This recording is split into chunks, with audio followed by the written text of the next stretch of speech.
Hello and welcome back to the Nasty Metal Production channel here at YouTube, and welcome to another album of the week. This is episode number 146, and today's episode is dedicated to A Different Kind of Truth, which at this point and since 2020 is pretty much forever the final album by Van Halen. This is the absolute final, or at least what ended up becoming the final album by Van Halen, which of course we all know, because on October 6th of 2020 is when we sadly had lost Eddie Van Halen. So again, it just ends up making A Different Kind of Truth the final album. And the thing is, the day that this is up is the day that A Different Kind of Truth was dropped, again, on February 7th. So it's 10 years old, but this is pretty much the final Van Halen album. And of course, was also the first Van Halen album where at least three of at least the four original guys, or 3/4 of the original, had recorded an album together. Again, Eddie Van Halen and Alex Van Halen, along with David Lee Roth. So since, of course, 1984, the album itself, which of course was released back in 1984. So since then, this was the first time that at least for a full album, besides whatever those songs that were recorded for that, I think that Best Stuff from 96, I think at least, that was the first time I think any of the four, at least, again, including Michael Anthony, had recorded anything together. But A Different Kind of Truth was, of course, the first, at least, full album with at least with 3/4 of the original, because again, minus Michael Anthony, and of course, again, the first full-length album for, of course, the son of Eddie Van Halen, Wolfgang Van Halen. So there you go.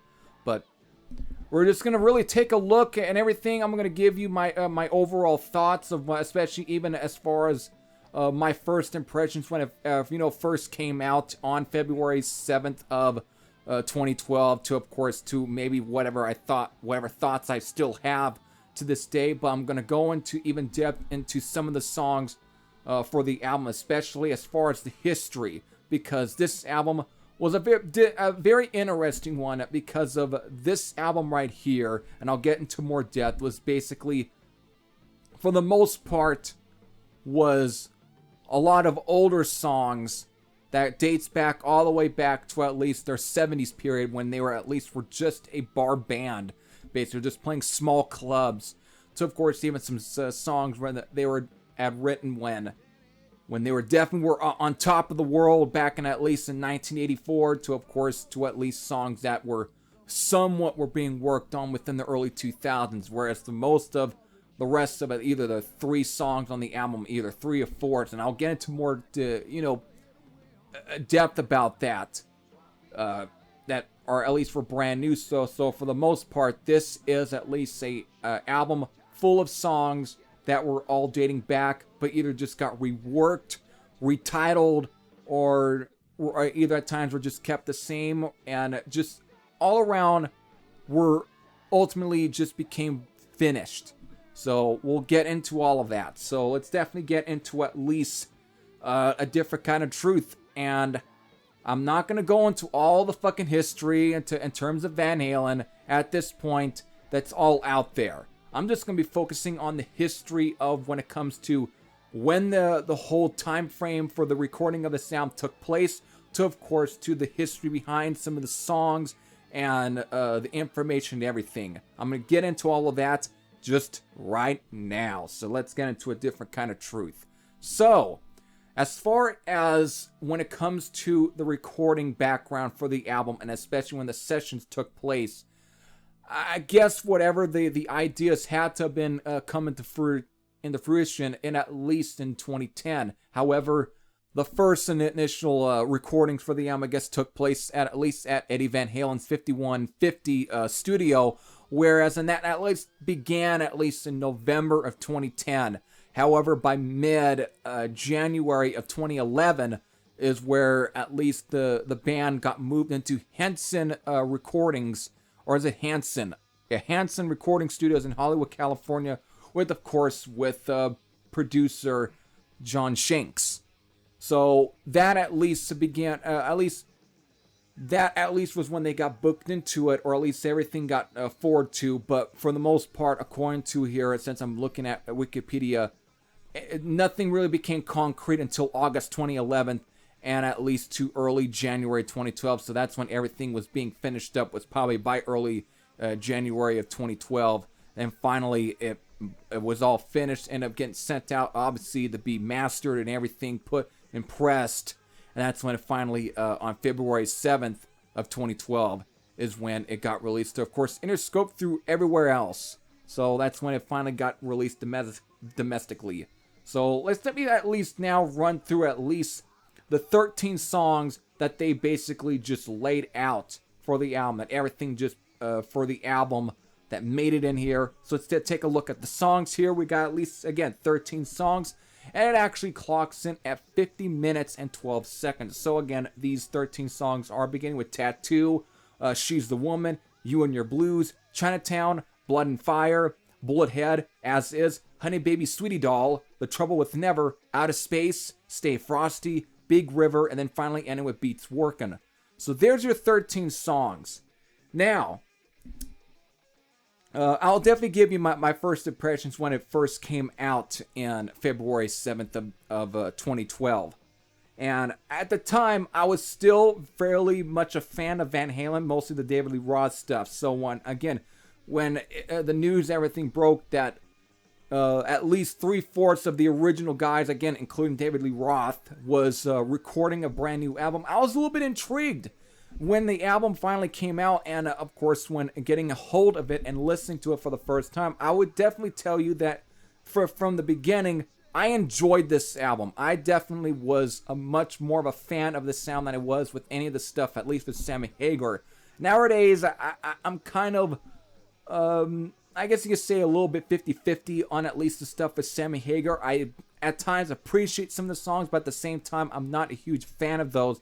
Even though I respect Sammy Hagar as a vocalist, I respect some of his solo stuff. I mean, I've got some of his solo albums, Danger Zone, and then of course I have, the Sammy Hagar and the Circle album, Space Between, and I enjoy those. I enjoyed his stuff with Montrose and all that, so I respect Sammy Hagar. But for some reason, as much as I liked at least a few songs here and there that were peppered everything on those Van Halen albums, again, what also is referred to as Van Hagar, there were some songs that I dig, but really for the most part, none of them really hit me the same way as the stuff with David Lee Roth. I just loved the fire. I loved at least the intensity, the energy, and the enthusiasm, even the quirkiness of some of the stuff of at least the David Lee Roth era Van Halen albums. Yes. David Lee Roth was never the most gifted singer, but at the same time, there was at least a bit of personality that shined through those songs. Those songs were made for him. I don't think Sammy Hagar would have done those songs any justice, even if he had sang them. I don't think he gave them the same justice because they just weren't made for his style of singing approach, to everything. They just weren't made for that. The songs that he recorded for Van Halen and wrote, at least helped write for them, I think were more geared towards his style, but the stuff with David Lee Roth was not made for his style. That's why I don't think it ever worked. It's the same thing. Even as much as I somewhat dig the stuff that Ronnie James Dio did with Black Sabbath, and of course appreciating his sort of approach to the Ozzy-era Sabbath songs, at the same time, you can tell that those Ozzy-era Sabbath songs were not specifically written for, at least for somewhat of a talent like Ronnie James Dio. Those songs were all that Ozzy helped write for Black Sabbath were geared towards Ozzy Osbourne's style of singing, his vocal approach. So that's the same way I look at the stuff with between Sammy Hagar and David Lee Roth. The stuff that David Lee Roth helped write with Van Halen were made for David Lee Roth, not so much Sammy Hagar. It's even more of an odder and not really a great fit.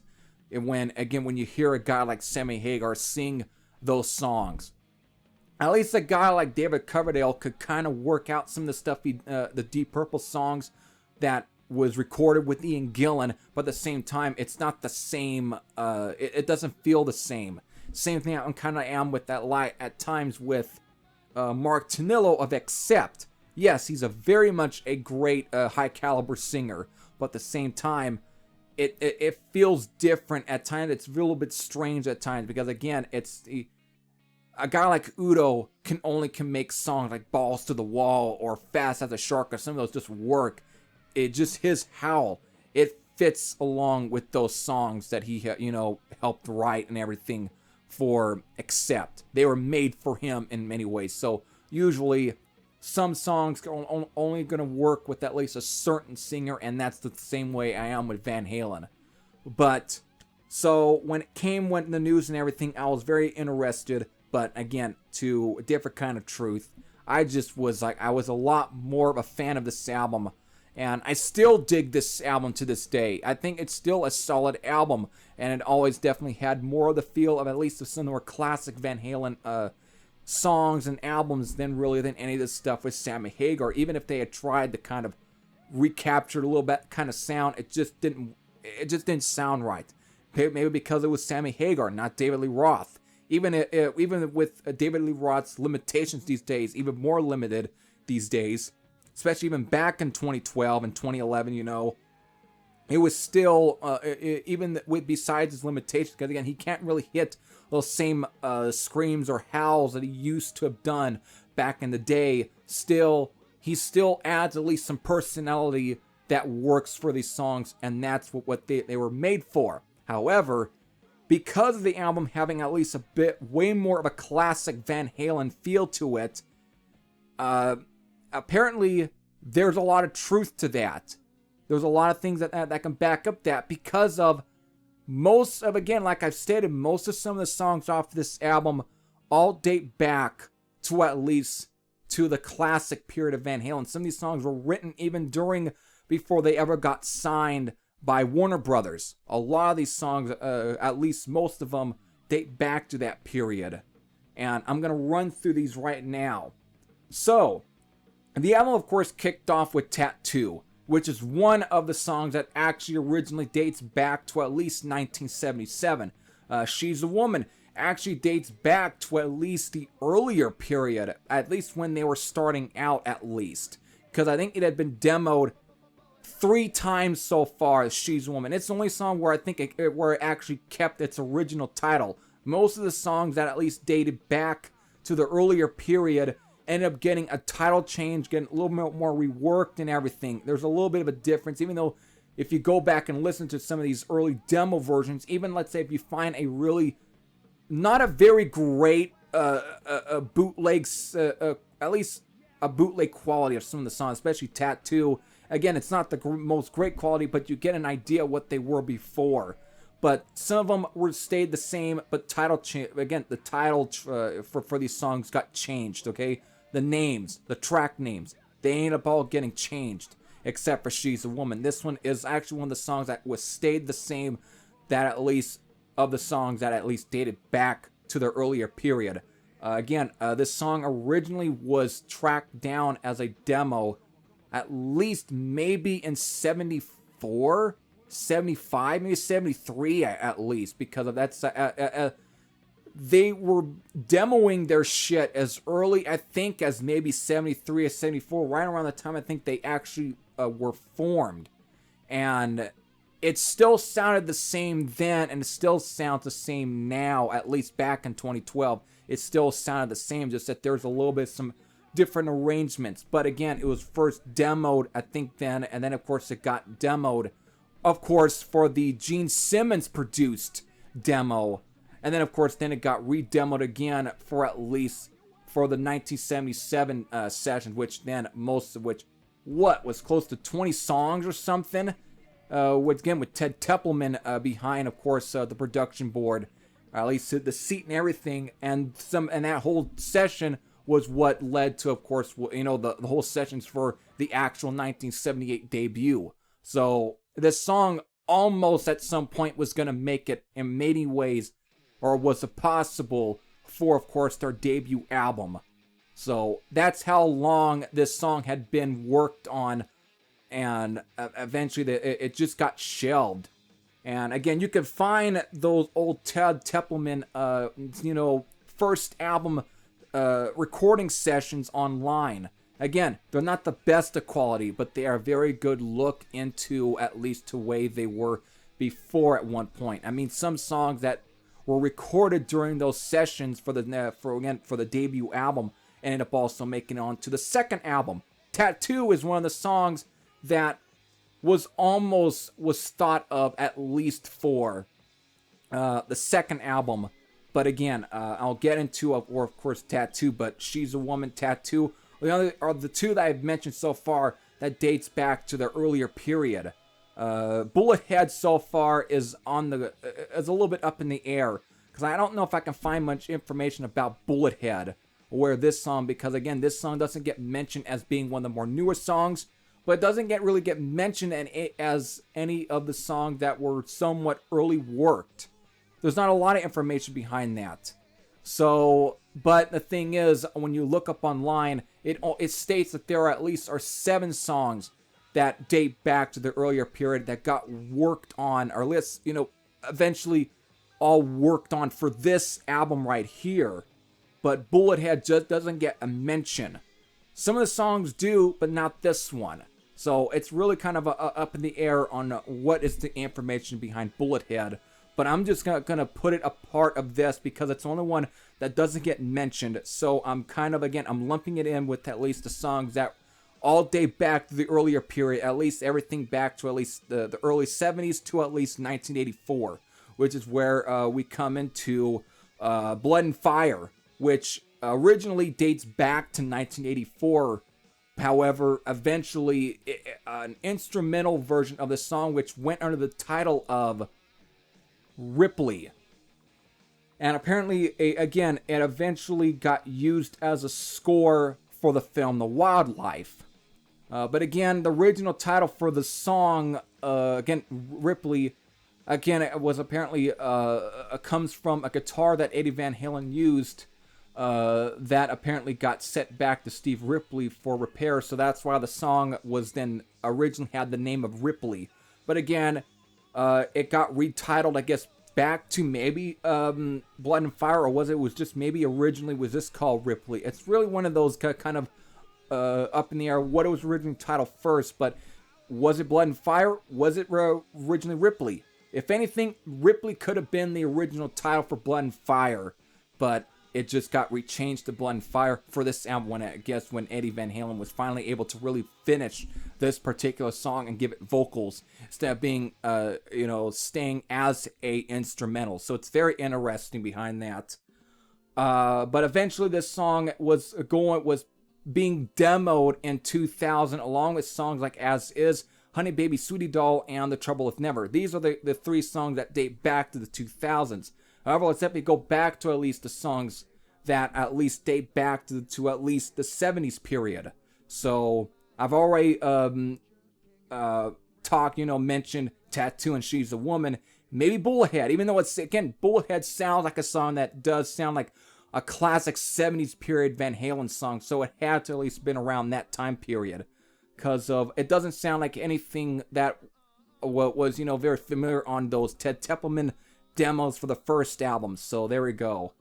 Let's get into Out of Space. This is of course another song that goes back, and originally this went by the title of Let's Get Rockin', and it got recorded twice. First during the Gene Simmons produced demo in 1976, but then of course got re-demoed for the debut album sessions in 1977 with Ted Templeman. But again, never made it onto any of the albums until Different Kind of Truth. But again, it got retitled to Out of Space. I don't know why they did that. I think I just prefer Let's Get Rockin' because of it just seems more traditional. But it's still not a bad song. I dig it. So there we go. Let's get into, of course, Big River, which originally went by the name of Big Trouble. Eventually, they've reworked it for the sound again and retitled it Big River, which I think is a really... I think this might be one of the more half-assed lazily put together titles, at least along with what I'm going to mention next, which will be Beats Workin'. Again, that just does not fit. I think Big Trouble is was a much better title. I think it was I think Eddie Van Halen and I think David Lee Roth made a mistake in probably retitling it to Big River. They should have kept it Big Trouble. It just it fits better. Finally, it's getting to Beats Workin', which originally went under the name of Put Out the Lights. This one was the last of the song that ended up getting demoed twice. First for the Gene, I think first for the Gene Simmons produced demo in 1976, and then of course getting recorded as part of the possible, the 1978 album. Again, the demos for that in 1977. So, but again, it got retitled to Beats Workin' for a different kind of truth. Why the fuck couldn't you have just kept it to Put Out the Lights? Just fit better.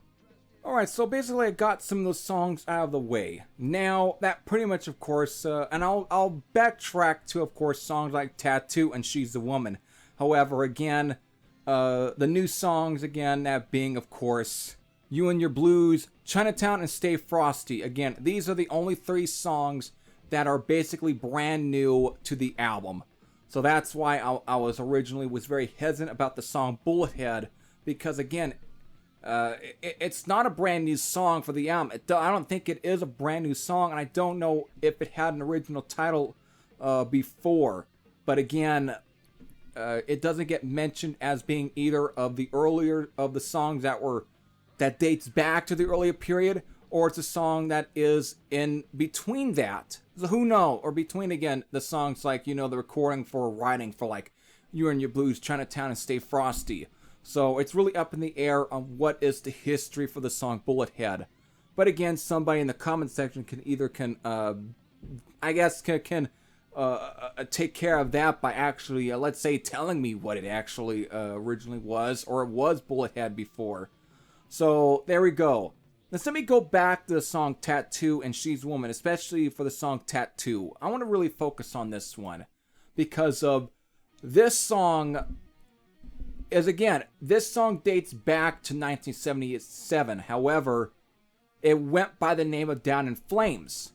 And this song was being played in 1977 during the club days. Maybe this was a possible song that was thought about for recording or tracking as part of the Ted Templeman demos, which served as the sessions for the 1978 debut album. However, there's not a lot of information behind that. But again, it was being recorded during the club days, as well ended up getting played a part of their first world tour in 1978.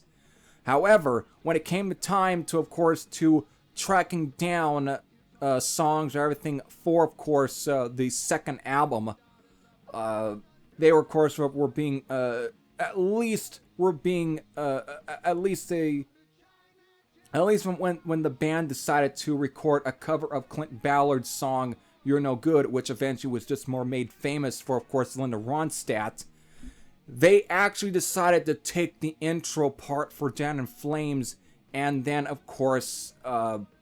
just decided to add it to, their cover of You're No Good. So technically, Tattoo, for a different kind of truth, was left without its early intro that was played during the old days.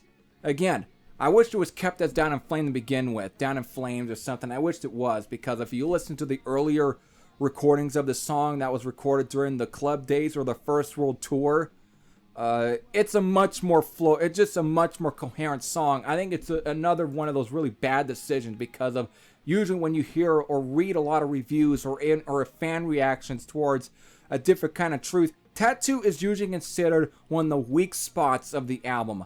But if you go back and listen to Tattoo when it was originally under the name of Down in Flames, it flows so much better. It's not nearly as hokey as it is on here, and I wished it was. It's a much better song. Down in Flames was a much better song. Tattoo really isn't. I think it's one of the weak spots, but again, that's just personally me. I think they should have just kept it as Down in Flames instead of changing it to Tattoo. Better yet, Why did they decide to go with You're No Good and not go with Down in Flames for the second album? That right there is what I think should be the mystery question right there. That's like the $100 question. Why the fuck did they decide to go with You're No Good for Van Halen 2 and not Down in Flames? It just would have worked better for at least the second album. I think it's either vice versa. Bad idea to retitle it to Tattoo. It was a bad idea that they didn't record it as part of the Van Halen 2. So, all around, bad idea. Bad ideas. However, I think one of the more least offensive ideas that they did in terms of when it comes to rechanging some of at least the original songs is probably She's the Woman. Title, at least most of everything, is kept the same. If you ever listen to the earlier versions of She's a Woman from at least the Gene Simmons produced 1976 demo, or even the version that was recorded as part of the old Ted Templeman 1977 studio sessions, which again all became the overall basis for their debut album in 1978. It's all practically the same except for the middle part of She's a Woman. This part of She's a Woman, which Eddie Van Halen did this a couple of times with certain other songs, even being across at least to Women and Children First, to, of course, Fair Warning, and so on, was taking certain parts of some of the songs that they didn't really feel like, at least they weren't all that satisfied with, and peppering it into other songs. She's a Woman kind of got this treatment because the middle part of She's a Woman that eventually breaks into the solo, the original versions of She's a Woman that had this little middle break got used as part of the middle break in Mean Street onto Fair Warning that also broke into its solo.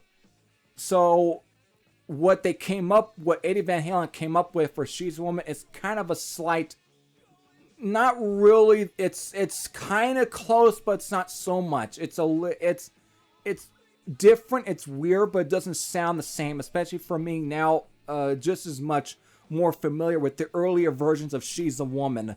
It sounds different, this version here on A Different Kind of Truth. It just sounds different. Either way, the guitar solo part and everything is practically the same. So most part, everything for She's a Woman is the same, except for that middle part that usually is the thing that where it's like, Eddie Van Halen is like heating up and everything, you know, he's like building up to that solo. That whole part is just different. Because again, that ended up getting thrown into, of course, Mean Street on the Fair Warning. Because again, if you go back and listen to the versions of She's a Woman, and then listen to Mean Street, and you get to that particular part, it's practically identical. But when you go and listen to She's a Woman from at least either 1976 or 1977, and then listen to the version that was recorded here in 2011 or so for A Different Kind of Truth, and again, recording sessions took place at least from 2010 to 2011, and of course then released in 2012, you're going to hear at least a bit of a difference. It's going to feel different. So there we go. That's as much of the information I can give you, and as far as my overall personal details and everything of some of the songs. Again, title trains and everything, even certain arrangements have been changed with some of these. Either way, some of them are kept the same, while some of them are just, they did different things to the arrangements, or they just retitled the song to something else. Either way, what we got at least on February 7th of 2012 is at least is good enough to me as being a final Van Halen album. I don't think A Different Kind of Truth was ever meant to be the final Van Halen album. It just came out about because of who knows how long Eddie Van Halen had been stuck with the illness for who knows how long.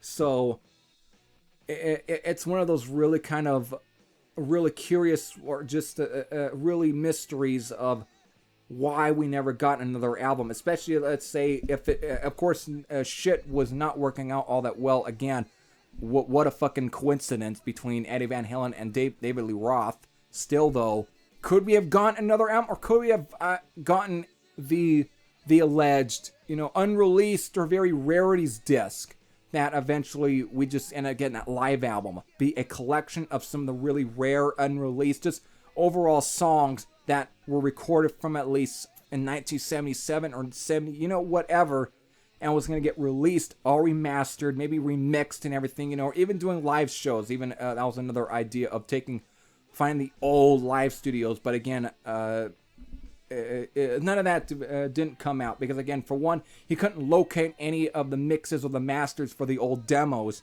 and two, the live shows were sounding like shit. But at the same time, if he had decided to remix those or remaster them, he said that, again, according to Eddie Van Halen, it would have robbed the overall off-the-wall, sort of fly-on-the-wall kind of feel of at least of those songs, of those performances. So there we go.